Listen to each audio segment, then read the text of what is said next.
Bismillahirrahmanirrahim. Assalamualaikum warahmatullahi wabarakatuh. Innal hamdalillah nahmaduhu wa nasta'inuhu wa nastaghfiruh wa na'udzu billahi min syururi anfusina wa min sayyiati a'malina. May yahdihillahu fala mudhillalah wa may yudlil fala hadiyalah. Asyhadu an la ilaha illallah wahdahu la syarikalah wa asyhadu anna Muhammadan abduhu wa rasuluh. Fa inna asdaqal hadits kitabullah wa khairal hadi hadi Muhammadin sallallahu alaihi wasallam wa syarrul umuri muhdatsatuha wa kullu muhdatsatin bid'ah wa kullu bid'atin dhalalah wa kullu dhalalatin finnar atau kama qala Mustafa sallallahu alaihi wasallam. Jadi alhamdulillah kita panjatkan syukur pada Allah Subhanahu wa taala kita dapat sambung pengajian kita berkaitan fiqh al-asma al-husna. Kita telah membincangkan dua nama Allah Subhanahu wa taala sebelum ni, iaitu Allah, Ar-Rabb dan Allah dan Ar-Rabb. Jadi insya-Allah pada malam ini kita akan masuk nama Allah Subhanahu wa taala yang seterusnya, yang kerap juga disebutkan dalam Al-Quran. Antara nama Allah yang paling banyak kita sebutkan ialah Allah, Ar-Rabb, dan yang seterusnya ialah Ar-Rahman, Ar-Rahman, Ar-Rahim. Jadi kita lihat muka surat 131 pada buku kita. Ar-Rahman, Ar-Rahim, yang maha pengasih dan penyayang. Yang maha pengasih dan penyayang. Jadi kalau dalam terjemahan bahasa Melayu, tafsir Ar-Rahman dia akan terjemahkan yang maha penyayang, yang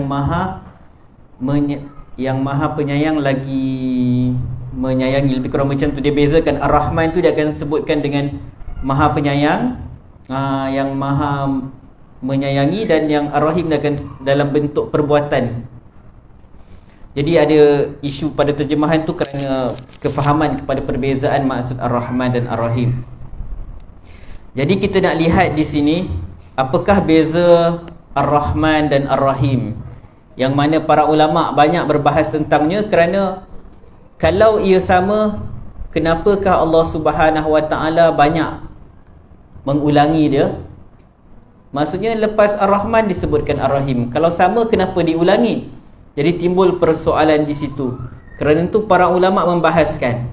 Ada sebahagian ulama' menyatakan Ar-Rahman dan Ar-Rahim ni maksud dia sama, hanya sekadar diulangkan untuk, maksudnya untuk menguatkan lagi lah, untuk menunjukkan Allah Subhanahu wa taala itu sifat rahmat dia yang luas. Tetapi sebahagian besar para ulama' menyatakan ia membawa maksud yang berbeza. Ar-Rahman dan Ar-Rahim itu membawa maksud yang berbeza. Jadi disebutkan di sini Ar-Rahman, Ar-Rahim ini adalah dua nama Allah Subhanahu wa taala yang mulia dan kerap disebutkan di dalam Al-Quran. Jadi ini antara nama yang keraplah kita baca. Seperti biasa bila kita sebut Bismillahirrahmanirrahim, maka kita akan ulang nama tersebut. Dalam lafaz basmalah kita ada lafaz nama Allah, Bismillah, Allah. Ar-Rabb, yang kita dah bincangkan pada minggu lalu, yang menunjukkan sifat Allah yang mentadbir, mengawal alam ni. Kemudian ada Ar-Rahman, Ar-Rahim. Jadi kita lihat dulu pada malam ni pendapat ulama' tentang maksud Ar-Rahman dan Ar-Rahim. Saya petik daripada tafsir At-Tabari, Jami' al-Bayan fi Ta'wilil Quran. Imam At-Tabari membawakan beberapa pendapat ulama' tentang beza antara Ar-Rahman dan Ar-Rahim. Yang pertama dikatakan maksud Ar-Rahman, Ar-Rahim ni ialah Ar-Rahman ialah sifat Allah yang memberikan rahmat kepada semua makhluk dia. Maksudnya Rahman menunjukkan Allah memberikan rahmat kepada semua makhluk. Manakala Ar-Rahim menunjukkan sifat Allah memberikan rahmatnya kepada orang-orang yang beriman sahaja. Maksudnya Rahman ni menunjukkan rahmat Allah yang luas, yang Allah bagikan kepada semua makhluk. Tak kiralah dia orang beriman ke, tak beriman ke, haiwan dan semisalnya. Menunjukkan semua rahmat yang diberikan secara umum kepada semua makhluk. Manakala Ar-Rahim menunjukkan rahmat Allah yang Allah berikan khusus untuk orang-orang yang beriman sahaja.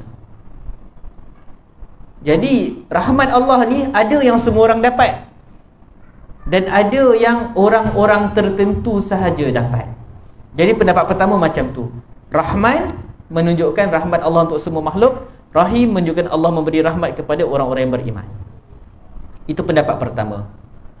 Pendapat yang kedua pula menyatakan Ar-Rahman, dia menunjukkan kepada sifat Allah Subhanahu Wa Taala memberikan rahmatnya di dunia dan di akhirat. Rahman menunjukkan sifat Allah bagi rahmat di dunia dan akhirat.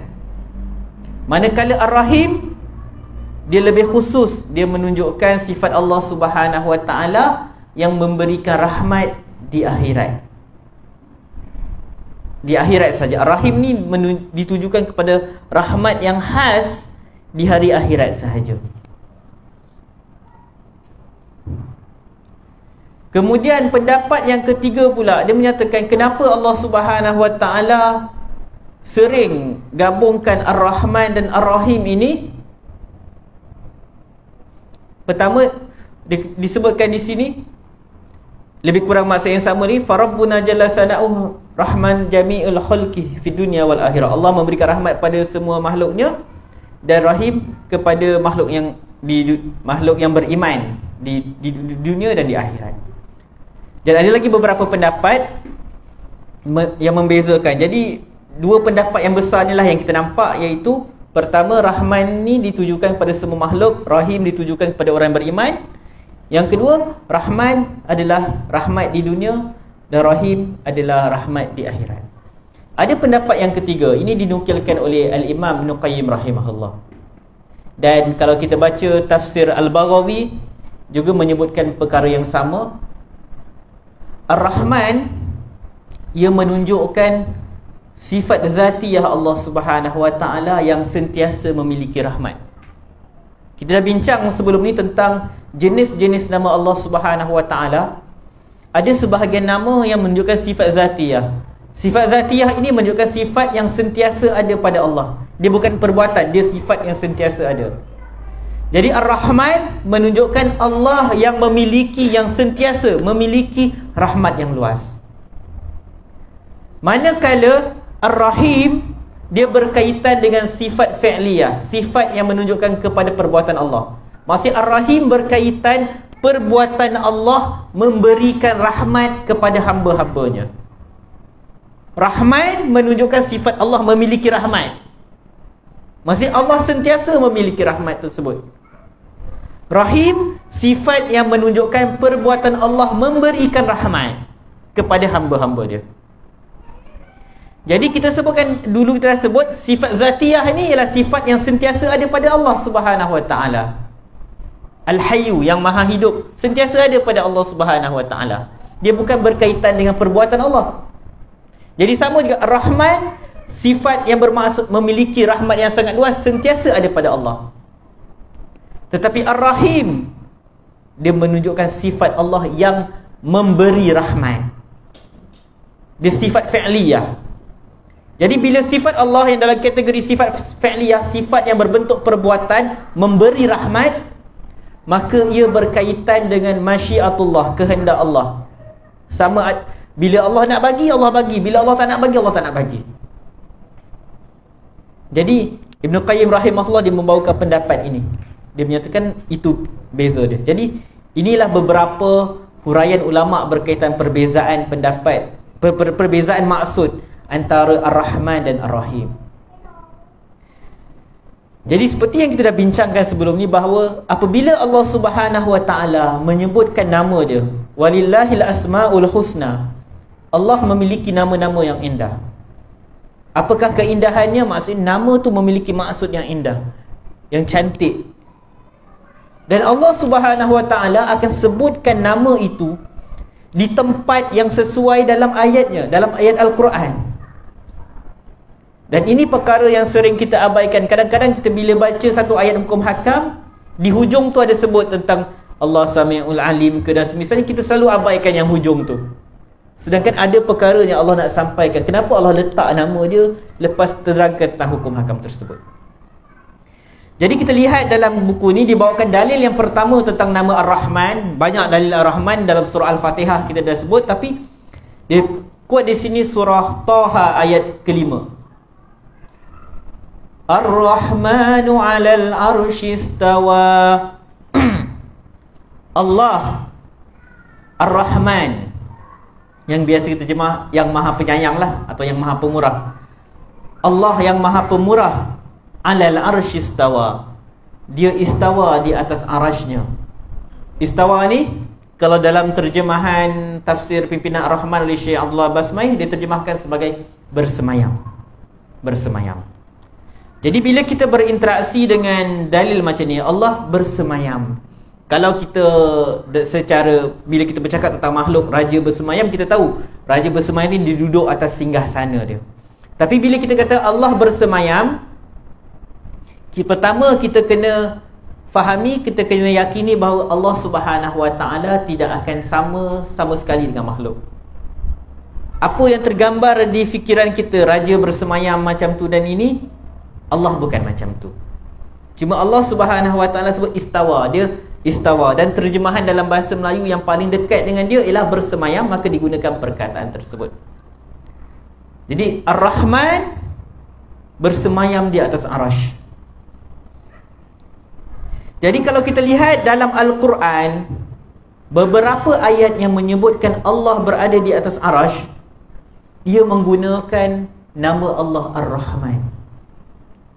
Sama je maksud dia kan. Kalau sebut Allahu 'alal 'arsy istawa, Allah di atas arasy, bersemayam di atas arasy. Ataupun Ar-Rabbu 'alal 'arsy istawa.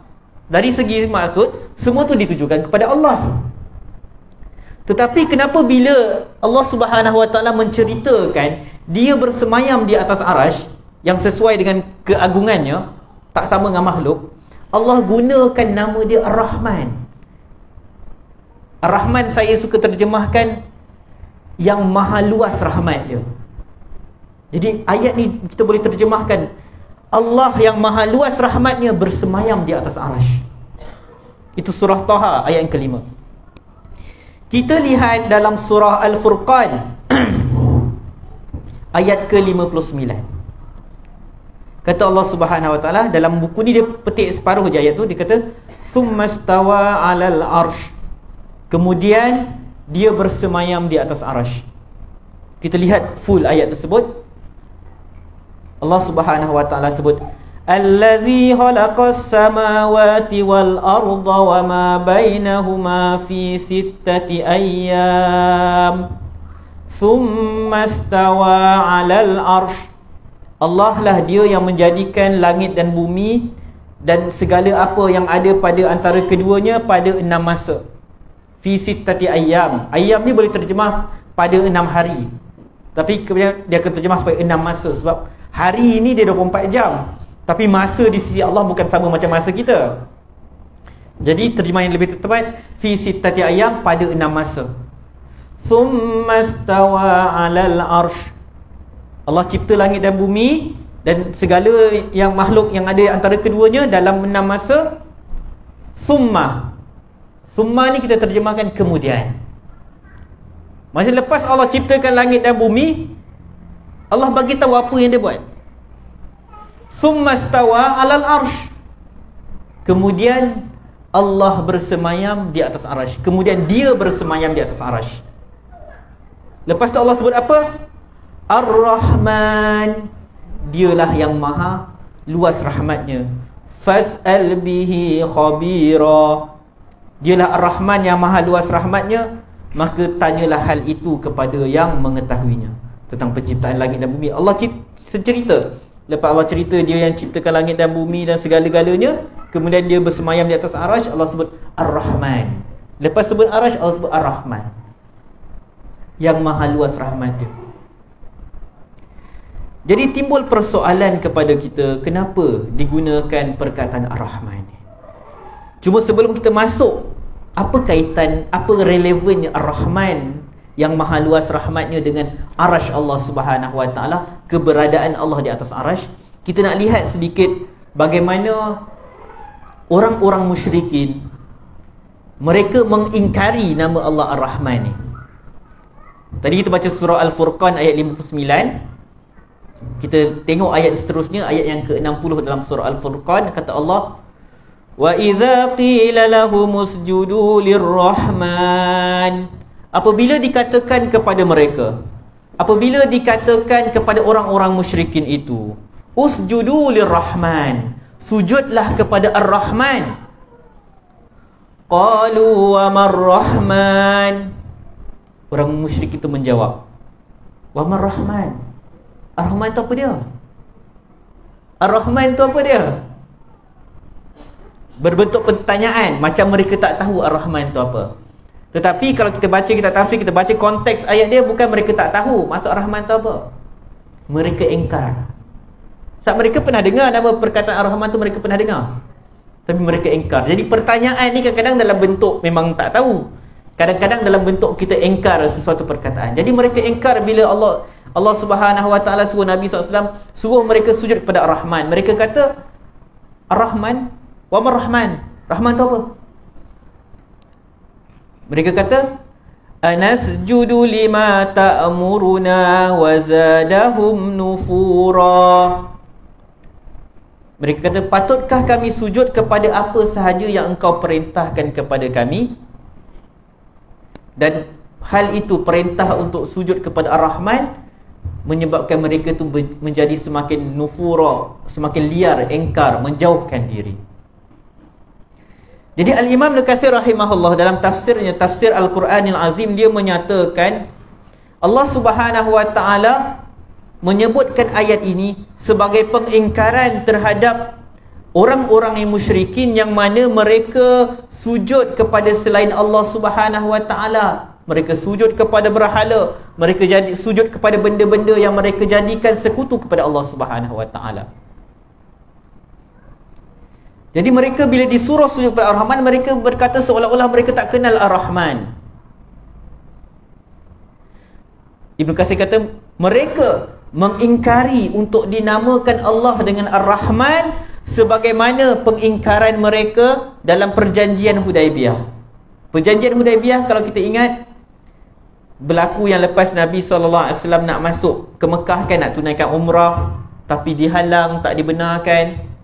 Lepas tu berlaku Bai'atul Ridwan, yang mana waktu dihantar Uthman bin Affan radhiyallahu anhu nak berunding dengan musyrikin Mekah, tersebar kabar angin, orang musyrikin tangkap Uthman bin Affan.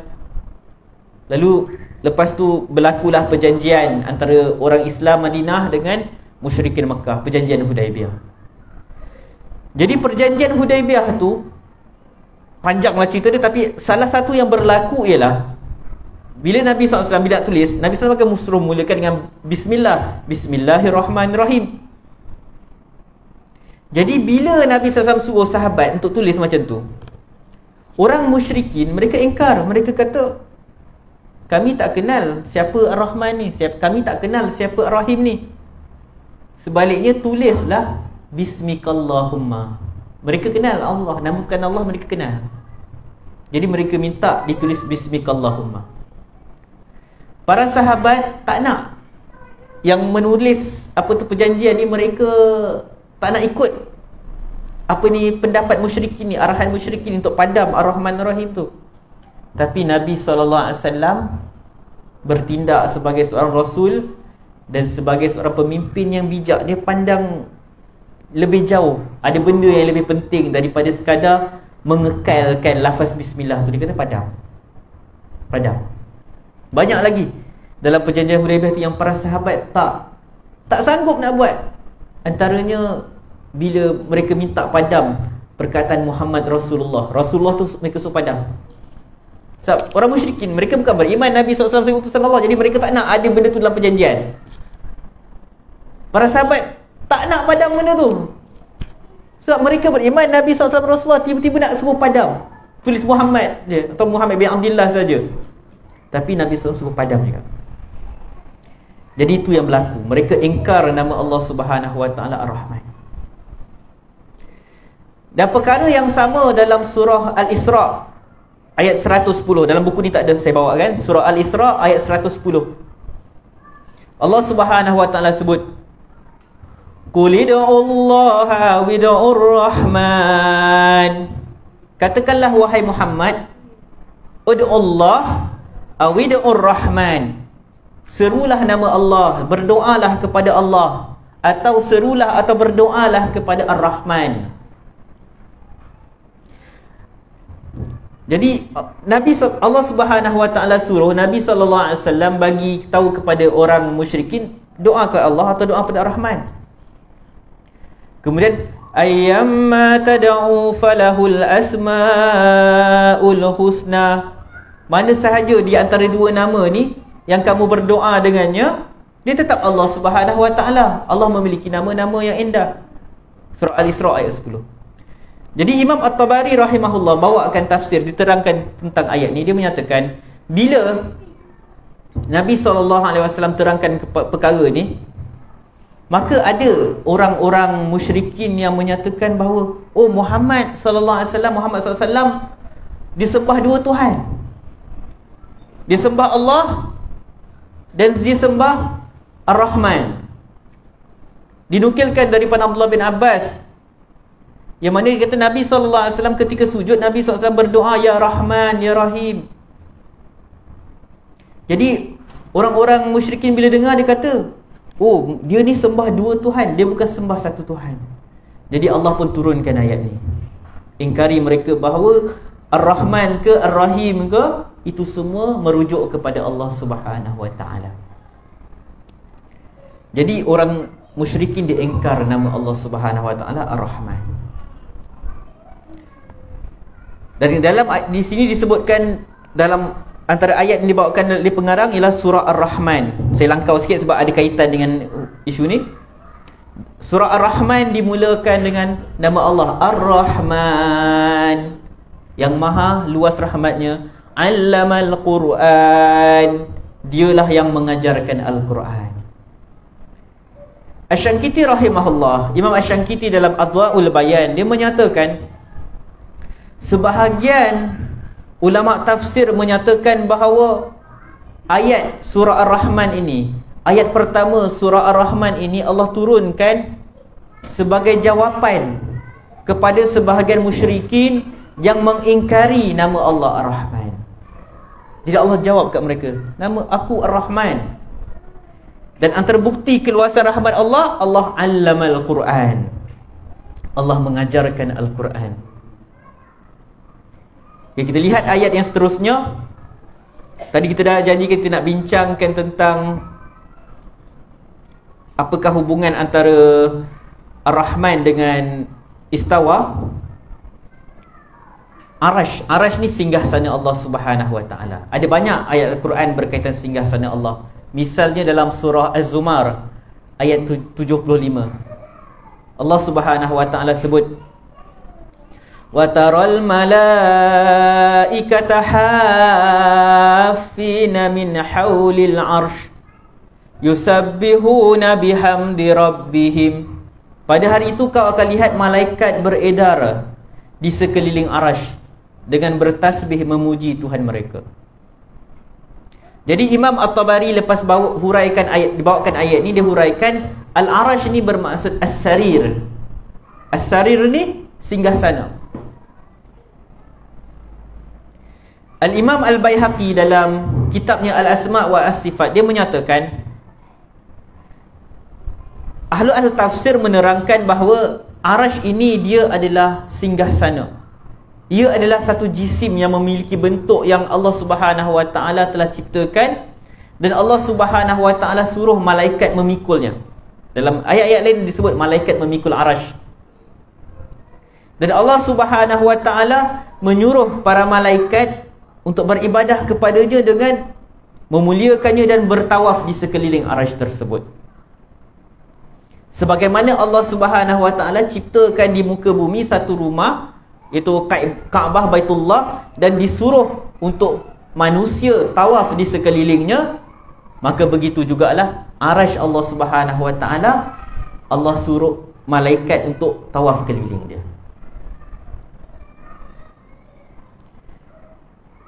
Dan macam mana besarnya Arash ni? Ini isu dia, kenapa Ar-Rahman digandingkan dengan Arash Allah? Ar-Rahmanu 'alal arsy istawa. Dalam al-asma wa sifat, Imam Al-Baihaqi menukilkan sebuah riwayat yang insya-Allah sanad dia sahih daripada Abu Dzar radhiyallahu anhu. Dia menyatakan, dakhaltu ala Rasulillah sallallahu alaihi wasallam wa huwa fil masjid. Dia jumpa Nabi SAW ketika di masjid. Lalu dia pun tanya kepada Nabi SAW, ayat manakah dalam Al-Quran yang paling agung? Ayu ayatin anzalallahu alaika a'zam. Ayat mana yang paling agung? Lalu kata Nabi SAW, ayatul kursi. Ayat kursi. Kemudian Nabi SAW pun bagi tahu kepada Abu Dzar, ya Abu Dzar, mas samawatus sab'u fil kursi illa kahalqatin mulqatin fi ardi falatin. Kata Nabi SAW kepada Abu Dzar, tidaklah 7 petala langit ini dibandingkan dengan kursi Allah Subhanahu wa taala, melainkan seperti sebentuk cincin yang dilemparkan di tengah padang pasir. Cincin ni 7 petala langit dan bumi ni, dan kursi itu adalah padang pasir. Maksudnya luas sangat kursi tersebut. Kemudian kata Nabi SAW, wa fadlul arsy 'alal kursi. Besarnya arash melebihi kursi ini, ka fadlil falati 'ala tilkal halqah. Sebagaimana besarnya padang pasir itu berbanding sebentuk cincin. Nabi SAW beritahu, kursi Allah dibandingkan dengan 7 petala langit dan bumi ni, 7 petala langit bumi ni hanyalah seperti sebentuk cincin, dan kursi itu adalah padang pasir yang sangat luas. Itu banding antara kursi Allah dengan alam ni, 7 petala langit dan bumi. Kemudian dibandingkan pula kursi dengan arash. Maka bila kursi itu dengan arash, kursi itu hanyalah besar dia hanyalah umpama sebentuk cincin yang ada di padang pasir. Padang pasir itu arash dan kursi itu cincin. Maksud kursi itu yang sangat besar tu, bila dibandingkan dengan arash Allah Subhanahu wa taala, dia sangat kecil. Sangat kecil. Sebab itu, apakah relevannya dikaitkan Ar-Rahmanu 'alal arsy istawa, disebutkan nama Allah Ar-Rahman pada Najla. Apakah relevannya disebutkan nama Allah Ar-Rahman ketika menyebutkan perbuatan Allah bersemayam di atas arash? Nak menunjukkan betapa luasnya rahmat Allah. Sebab kita dah sebut Al-Arash tu sangat luas. Sebab tu kita disebutkan nama Allah tu sesuai dengan apa yang nak disampaikan, keadaan konteks ayat tu. Jadi menunjukkan rahmat Allah yang sangat luas. Sebagaimana luasnya arash Allah Subhanahu wa taala dibandingkan dengan segala makhluk-makhluk yang lain. Jadi kata Ibn Qayyim rahimahullah, disebabkan itulah digandingkan nama Allah Ar-Rahman dengan perbuatan Allah bersemayam di atas arash pada banyak tempat dalam Al-Quran. Allah bersemayam di atas arash dengan menggunakan nama Ar-Rahman. Ini kerana arash itu yang luas, dia meliputi segala makhluk. Manakala rahmat Allah Subhanahu wa taala yang luas, dia meliputi juga segala makhluk. Dia nampak arash Allah sangat luas, dia meliputi segala makhluk. Maka Allah Ar-Rahman yang maha luas rahmatnya, yang bersemayam di atas arash, begitu jugalah rahmat dia yang luas itu meliputi segala makhluk. Dalam surah Al-A'raf 156 Allah sebut, wa rahmati wasi'at kulla syai', dan rahmatku luas meliputi segala sesuatu. Jadi Allah Subhanahu wa taala bersemayam di atas sebesar-besar makhluk. Arash itu makhluk paling besar. Jadi Allah bersemayam di atas sebesar-besar makhluk, seluas-luas makhluk, dengan keluasan sifatnya. Maka begitu jugalah rahmatnya meluas ke atas segala sesuatu. Jadi hikmah disebutkan, rahsia disebutkan Ar-Rahman, digandingkan dengan sifat Allah bersemayam di atas arasy yang sangat luas, untuk mengisyaratkan kepada kita betapa luasnya rahmat Allah Subhanahu wa taala.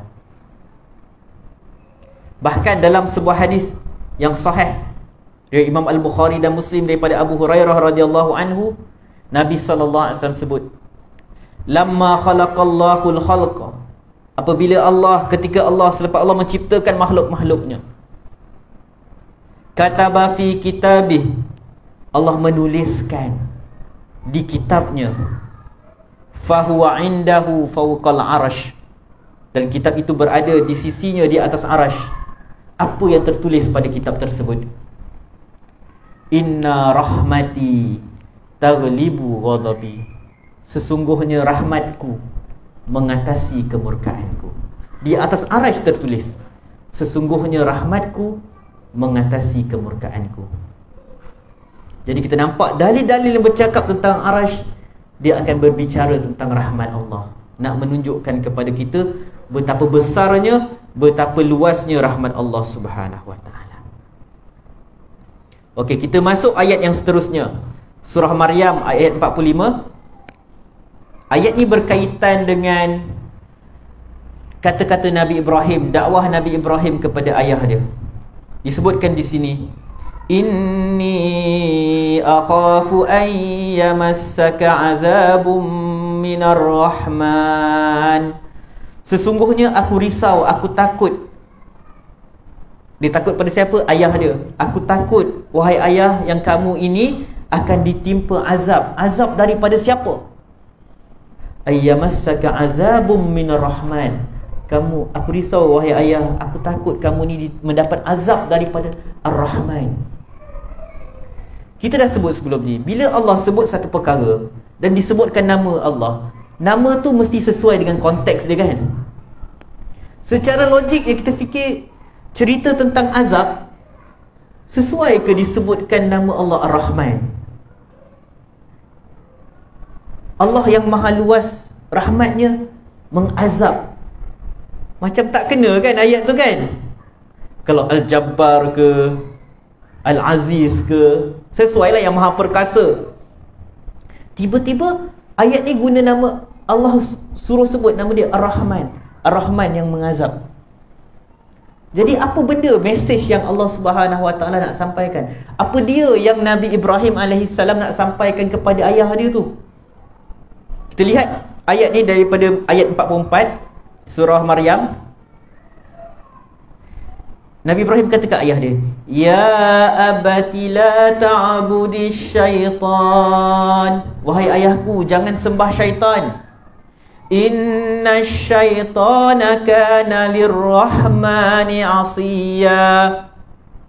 Syaitan itu adalah menderhaka kepada Allah yang melimpah-limpah rahmatnya. Nabi Ibrahim ingatkan ayah dia, jangan ikut syaitan. Syaitan ni derhaka. Boleh dia sebut syaitan ni derhaka kepada Allah, tapi dia kata syaitan ini derhaka kepada Tuhan yang maha luas rahmat dia.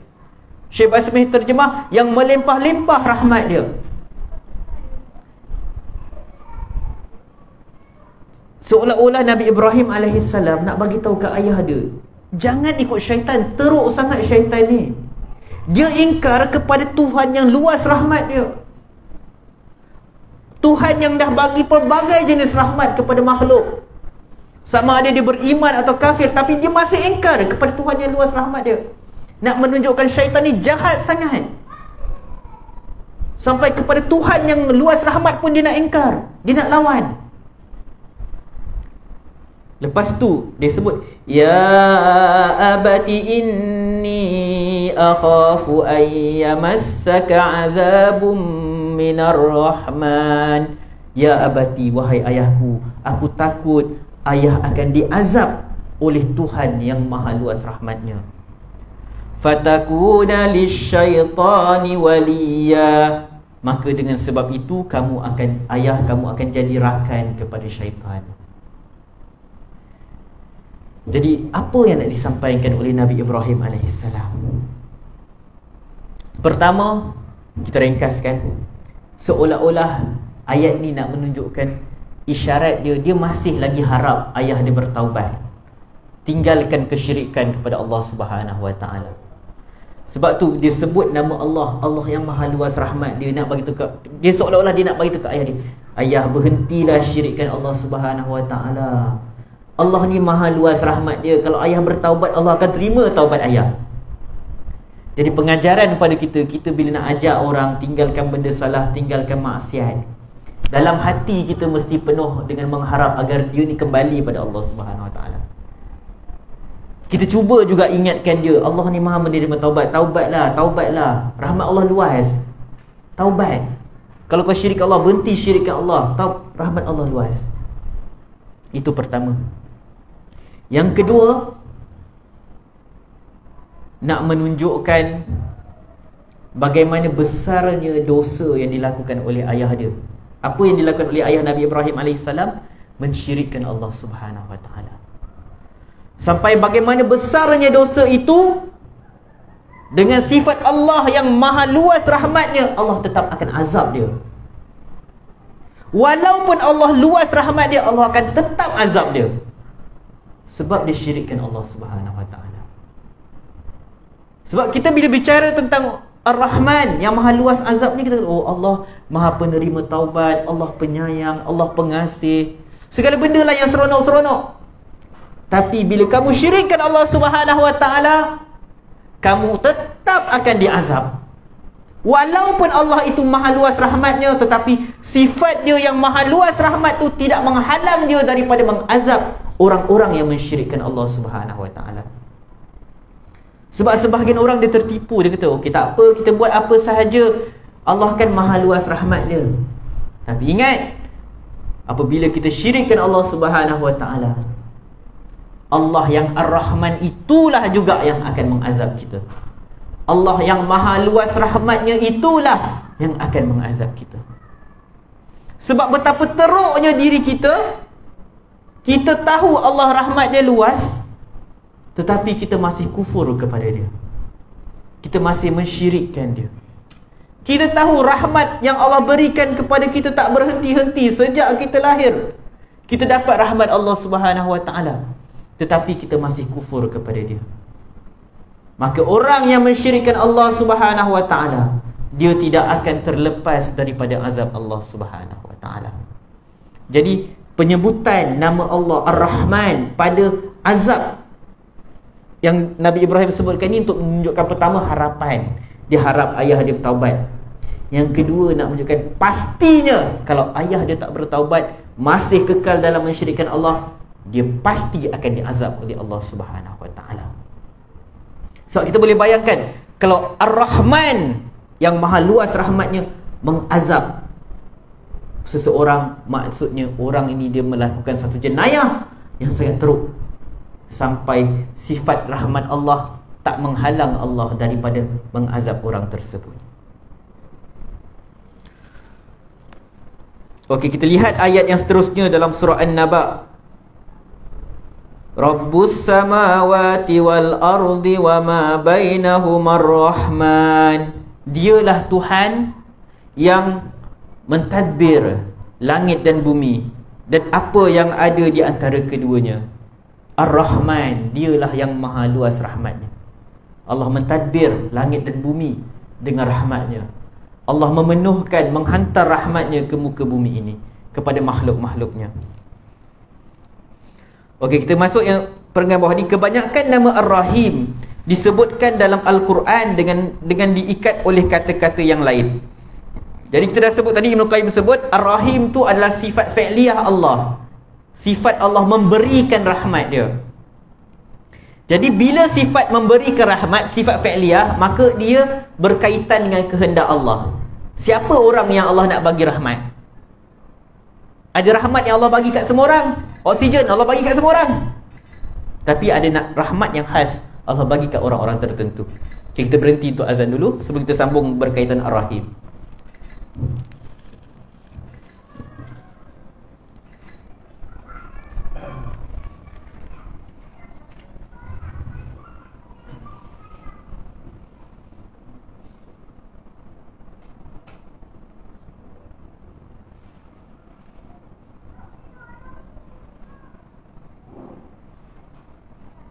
Allah. Allah.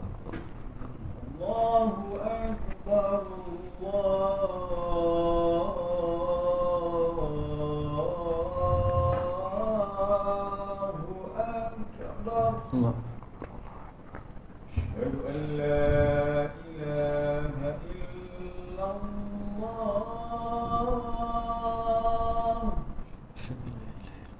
أشهد أن لا إله إلا الله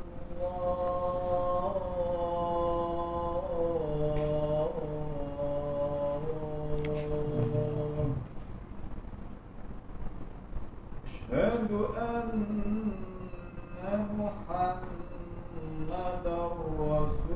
رسول الله أشهد أن محمد رسول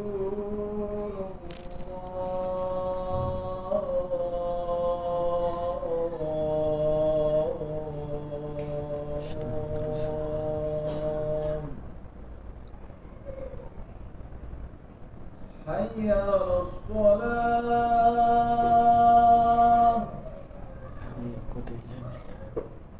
حي على الصلاة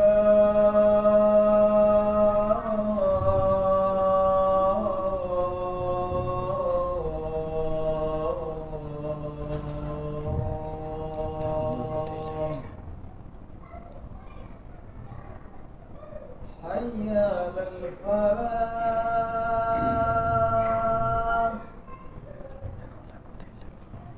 حي على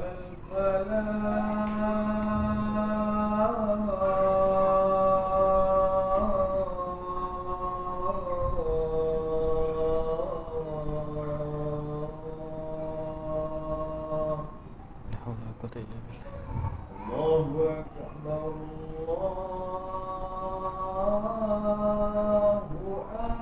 أكبر Allah. لا إله إلا الله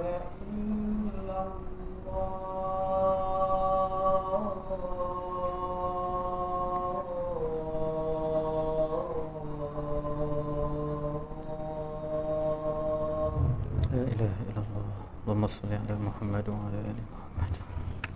اللهم رب هذه الدعوة التامة والصلاة القائمة آت محمد الوسيلة والفضيلة وبعث مقاما محمودا الذي رضيت بالله ربا بإسلام دينا محمد نبيا. Okey, kita sambung huraian kita. Kebanyakan nama Ar-Rahim dalam Al-Quran akan diikat dengan kata-kata yang lain. Seperti firman Allah dalam surah Al-Ahzab ayat 43, wa kana bil mu'minina rahima. Dia Allah Subhanahu wa taala Maha penyayang kepada orang yang beriman. Atau kadang-kadang dia digandingkan dengan nama lain, nama Allah yang lain Ar-Rahman, sebagaimana dalam surah Al-Fatihah, atau dengan nama-nama yang lain, misalnya Al-Aziz Ar-Rahim, Al-Ghafurur Rahim, Al-Barrur Rahim, At-Tawwabur Rahim. Jadi nama Allah Ar-Rahim tu sering disebutkan macam tu, ataupun bila disebutkan Allah memberikan rahmat, dia tengah sebut Allah sedang bagi rahmat kepada golongan yang tertentu. Jadi semua ni menunjukkan dalil kepada apa yang Ibn Qayyim rahimahullah sebutkan tadi, bahawa Ar-Rahman adalah menunjukkan sifat zatiyah Allah memiliki rahmat yang luas. Ar-Rahim merupakan perbuatan sifat fi'liyah Allah, perbuatan Allah memberikan rahmat kepada sesiapa yang dia kendaki. Bila kita katakan Allah Subhanahu wa taala dalam perbuatan dia buat apa yang dia nak, dia bagi rahmat kepada siapa yang dia nak. Allah Subhanahu wa taala tak tinggalkan kita tanpa petunjuk.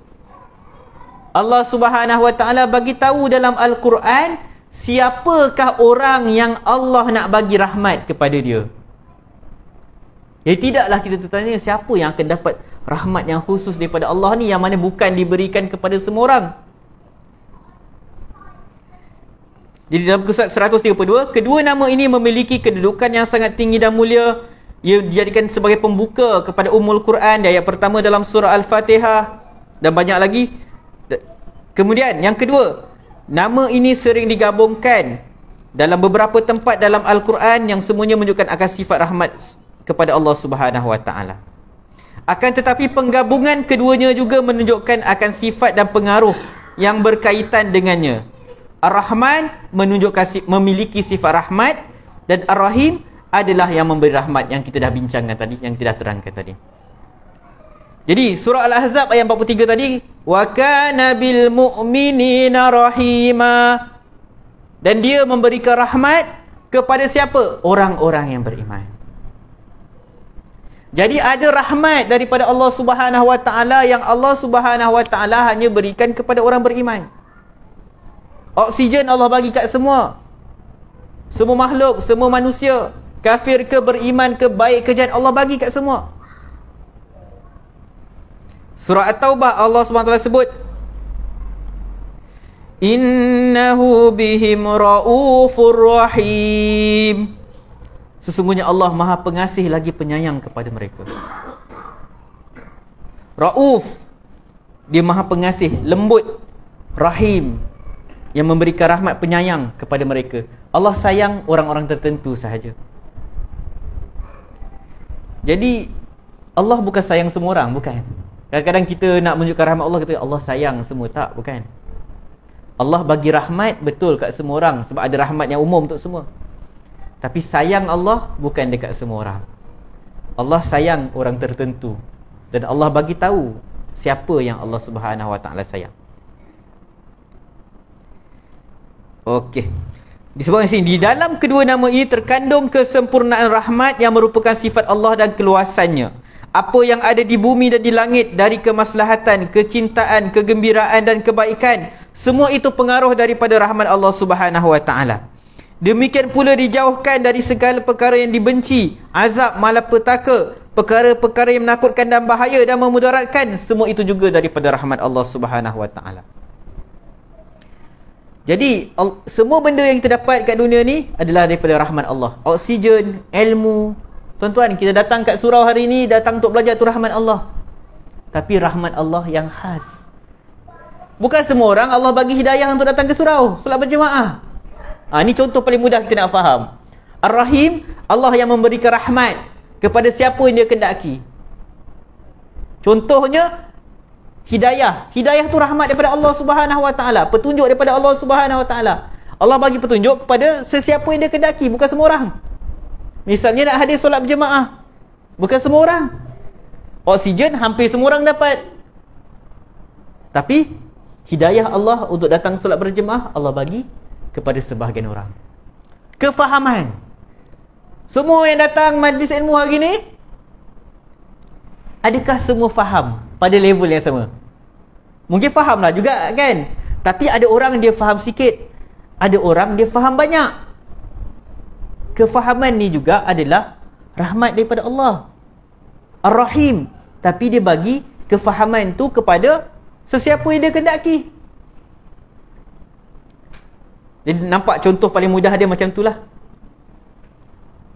Kemudian disebutkan di muka surat 133, rahmatnya mendahului dan mengalahkan kemurkaannya. Yang kita sebutkan tadi hadis daripada Abu Hurairah radhiyallahu anhu, Nabi SAW sebut hadis qudsi, Allah SWT kata, sesungguhnya rahmatku mengalahkan atau menewaskan kemurkaanku. Dan dalam riwayat yang lain disebutkan, sabaqat rahmati ghadabi. Disebutkan lepas Allah ciptakan makhluknya, Allah menuliskan di kitab di sisinya di atas arasy, sabaqat rahmati ghadabi, rahmatku mendahului. Riwayat lain tadi sebut rahmatku menewaskan, mengatasi kemurkaanku. Tapi dalam riwayat lain sebut sabaqat rahmati ghadabi, rahmatku mendahului kemurkaanku. Apa yang nak disampaikan? Apa maksud rahmat Allah mendahului kemurkaan Allah Subhanahu Wa Taala? Kita tengok hadis yang kita biasa dengar. Kalau kita nak bincang tentang fardu ain, tentang siapakah orang yang wajib solat, wajib puasa, kita akan bincang tentang mukallaf. Mukallaf tu orang yang dah dibebankan dengan kewajipan, taklif. Maksudnya kalau dia mukallaf, dia tak buat kewajipan dia berdosa. Nabi SAW kata, rufi'al qalam an thalathatin, diangkat qalam, maksudnya catatan, daripada 3 golongan. Anin naim hatta yastayqiz. Daripada orang yang tidur sampai dia jaga. Kalau dia tengah tidur, dia buat benda-benda pelik-pelik, dia tidur, dia tak sedar, tak dikira. Wa anis sabi hatta yahtalim. Daripada kanak-kanak sampai dia baligh. Wa anil majnun hatta ya'qil. Daripada orang gila sampai dia berakal. Orang-orang macam ni, contoh orang yang tidur sampai dia terlajak solat subuh, dia bangun dah habis waktu subuh, dia berdosa tak berdosa? Kanak-kanak yang belum balik, dia tak solat subuh, berdosa tak berdosa? Orang gila tak solat, tak berdosa? Sebab hukuman hanya dikenakan kepada orang yang mukallaf. Mukallaf itulah orang yang balik, berakal. Tetapi rahmat Allah Subhanahu Wa Taala tak kira mukallaf ke bukan mukallaf. Sebab tu kemurkaan Allah Subhanahu Wa Taala, dosa hanya dikira bila kita dah sampai tahap mukallaf. Kita lahir-lahir tak ada dosa. Kita besar, anak kita sampai umur 7 tahun ke apa, dia belum balik, tak ada dosa. Dia buat apa, tak ada dosa. Kita kena didik lah, betulkan kesalahan dia, tapi dia tak ada dosa sampai dia akil baligh. Tetapi anak kita, kita semua, waktu kita dalam rahim ibu kita, kita dah dapat rahmat Allah. Maksudnya rahmat Allah, daripada awal kewujudan kita, kita dah dapat rahmat daripada Allah Subhanahu Wa Taala. Sebab tu disebutkan sabaqat rahmati ghadabi. Rahmatku mendahului kemurkaanku. Sebab rahmat kita dah dapat sebelum kita lahir lagi. Kita duduk dalam rahim mak kita 9 bulan 10 hari tu, kita makan kan, kita dapat makanan dalam rahim. Waktu kita dalam rahim mak kita, kita dah dapat rahmat daripada Allah. Tapi dosa, kemurkaan Allah hanya akan bermula dikira ke atas diri kita bila kita dah akil baligh. Jadi luas tak rahmat Allah Subhanahu Wa Taala? Allah sangat luas. Ar-Rahman, maha luas rahmat dia. Semua orang, beriman tak beriman, anak orang kafir ke, anak orang Islam ke, dia duduk dalam rahim ibu dia, dapat makan, dapat bernafas, hidup. Bila lahir seorang anak, dia tak berakal lagi, dia tak tahu fikir. Tapi dia tahu bila mak dia ambil dia, dia tahu nak menyusu. Siapa yang ajar dia menyusu? Tak ada orang ajar anak kita menyusu. Kita waktu kecil, mak kita tak ajar kita menyusu. Anak kita pun kita tak ajar dia menyusu. Tapi dengan rahmat Allah, anak tu bila dia dekat kat mak dia, dia tahu nak minum susu. Jadi rahmat Allah, Allah dah bagi sejak awal kepada kita. Waktu kita kanak-kanak, kemurkaan Allah tak ada kat kita. Allah sayang kita, Allah bagi rahmat, rahmat, rahmat. Nampak tak luas rahmat Allah? Sampai kita dah akil baligh. Itu pun kalau kita berakal. Kalau kita lahir-lahir, lepas tu kita ada masalah, kita jadi orang gila, sampai ke dewasa. Sampai ke dewasa kita bukan mukallaf. Tak ada kemurkaan Allah kat kita. Rahmat je semata-mata yang kita dapat. Kita buatlah apa saja. Orang gila misalnya, dia buatlah apa saja, kemurkaan Allah tak ada kat dia. Yang ada rahmat Allah aja kat dia. Jadi macam mana luasnya rahmat Allah Subhanahu Wa Taala? Sebab tu disebutkan rahmatku mengatasi kemurkaanku. Rahmatku mendahului kemurkaanku.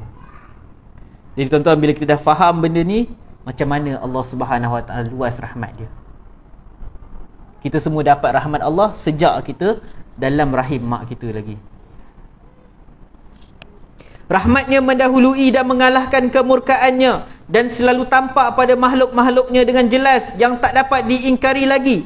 Rahmatnya memenuhi seluruh penjuru langit dan bumi, dan memenuhi hati-hati makhluk, hinggakan sebahagian mereka menyayangi sebahagian yang lain kerana pengaruh daripada rahmat tersebut yang dia tebarkan dalam hati mereka. Tuan-tuan, berkasih sayangnya manusia, kita nampak haiwan buas sayang anak dia, tu semua adalah kesan daripada rahmat Allah Subhanahu Wa Taala. Kadang-kadang kita jumpa ada orang yang sangat jahat, penjenayah yang sangat jahat, tapi dia sayang kat anak dia. Haiwan yang sangat bengis, buas, pemangsa, dia bunuh haiwan lain untuk dia makan, tapi dia sayang anak dia. Sebab apa? Sebab rahmat yang Allah Subhanahu Wa Taala turunkan.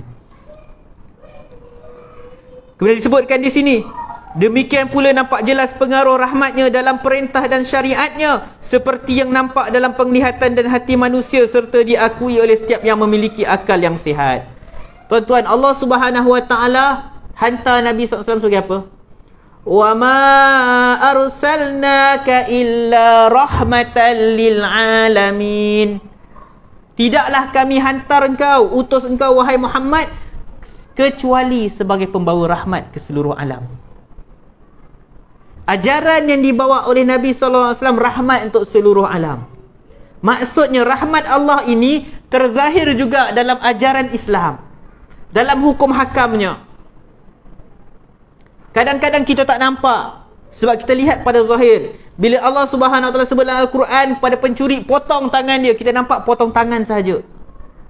Kita tak nampak rahmat di sebalik hukuman potong tangan untuk menakutkan manusia daripada mencuri. Bila ada hukuman qisas yang Allah syariatkan, hukuman bunuh dibalas bunuh, cederakan orang lain dibalas dengan mencederakan orang lain, kita nampak, oh macam kejam. Tapi ada rahmat di sebalik hukuman tersebut untuk jaga nyawa manusia. Orang lain jangan sesuka hati nak ambil nyawa manusia, jangan sesuka hati nak cederakan orang lain. Itu rahmat Allah. Misalnya dalam hukuman Allah, undang-undang Allah Subhanahu Wa Taala, kalau berlaku terbunuhnya seseorang. Tuan-tuan, kalau hari ini, kalau berlaku kemalangan, berlakulah kita bawa kereta kemalangan, atau ahli keluarga kita kemalangan, terbunuh. Dia terbunuh dek kelalaian pemandu lain. Kita dapat apa? Kita dapat apa?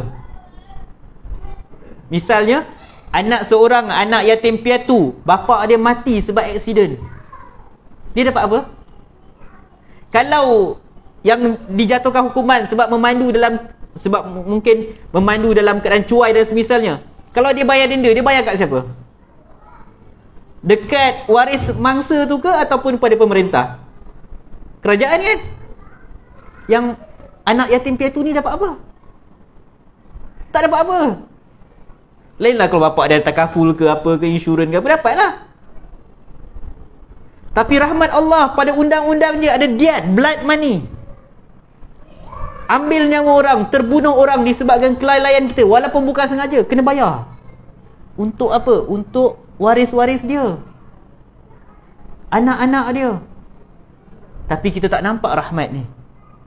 Rahmat ni ada dalam perundangan Allah Subhanahu Wa Taala, syariat Allah Subhanahu Wa Taala. Hari ni kalau ayah mati, habis macam tu. Macam tu saja. Terbiarlah anak yatim tu. Kalau dia kaya tak apalah, kalau tak, macam tu saja. Jadi nampak juga rahmat Allah Subhanahu Wa Taala, yang mana Allah Subhanahu Wa Taala mensyariatkan hal-hal yang penuh dengan kemudahan dan meniadakan dari syariat ini hal-hal yang menyusahkan dan memberatkan. Allah wajibkan solat, Allah ada bagi jamak dan qasar. Allah bagi keringanan untuk kita solat dalam keadaan duduk baring. Kalau tak mampu berwuduk, Allah bagi tayamum. Itu rahmat daripada Allah Subhanahu Wa Taala. Bila orang puasa tak mampu puasa, Allah bagi qada ke fidyah. Itu semua rahmat daripada Allah Subhanahu Wa Taala. Hal ini semua menunjukkan keluasan rahmat, kebaikan, kedermawanan dan kemuliaannya. Begitu jugalah larangan-larangan Allah, perkara-perkara yang Allah larang kita daripada melakukannya, semua itu menunjukkan rahmat Allah. Allah larang satu benda sebab perkara itu merosakkan kita. Jadi itulah rahmat Allah Subhanahu Wa Taala. Jadi rahmat ni bukan sekadar kita dapat rezeki, Allah bagi itu ini kat kita. Undang-undang Allah tu juga rahmat Allah Subhanahu Wa Taala. Syariat Allah tu juga rahmat Allah Subhanahu Wa Taala. Ya tuan-tuan, sampai di sini saja, sampai muka surat 133 saja malam ni. InsyaAllah minggu hadapan kita masih lagi berbincang tentang nama Allah Ar-Rahman Ar-Rahim. Wallahu alam. Jadi sebelum kita bersurai, ada sebarang soalan? Muslimin ada soalan? Muslimah ada soalan berkaitan nama Allah Ar-Rahman Ar-Rahim? Okey, kalau tak ada, insya-Allah kita sambung pada minggu hadapan. Kita akan tamatkan perbincangan kita pada minggu hadapan berkaitan nama Allah Ar-Rahman Ar-Rahim. Dan bila kita belajar tentang nama Ar-Rahman Ar-Rahim ni, antara perkara penting untuk kita berakhlak dengan nama Allah. Ini para ulama selalu sebut, bila kita belajar tentang nama Allah, sifat Allah, kita kena berakhlak dengan nama Allah. Kita memang tak mampu menyayangi Allah. Kita takkan sama dengan Allah. Tapi bila Allah Maha Pemberi rahmat, dan bila Nabi SAW tujuan dihantar, diutuskan untuk membawa rahmat seluruh alam, maka kita juga kena jadi manusia yang membawa rahmat kepada manusia yang lain. Berbuat kebaikan. Sebagaimana Allah luaskan rahmat pada kita, kita tolong orang, bersikap. Dan begitu juga dalam kita seru orang ke jalan kebenaran, orang buat maksiat, orang buat kesyirikan. Selain kita mengingatkan dia tentang azab Allah, tentang neraka, ingatkan juga dia tentang rahmat Allah, pintu taubat yang sentiasa terbuka untuk sesiapa yang mahu bertaubat kepada Allah Subhanahu Wa Taala. Sebab Allah sendiri sebut, rahmatku mengatasi kemurkaanku, rahmatku mendahului kemurkaanku. Jadi kita sudahi dengan tasbih kafarah. Subhanakallahumma wa bihamdika asyhadu an la ilaha illa anta astaghfiruka wa atubu ilaik.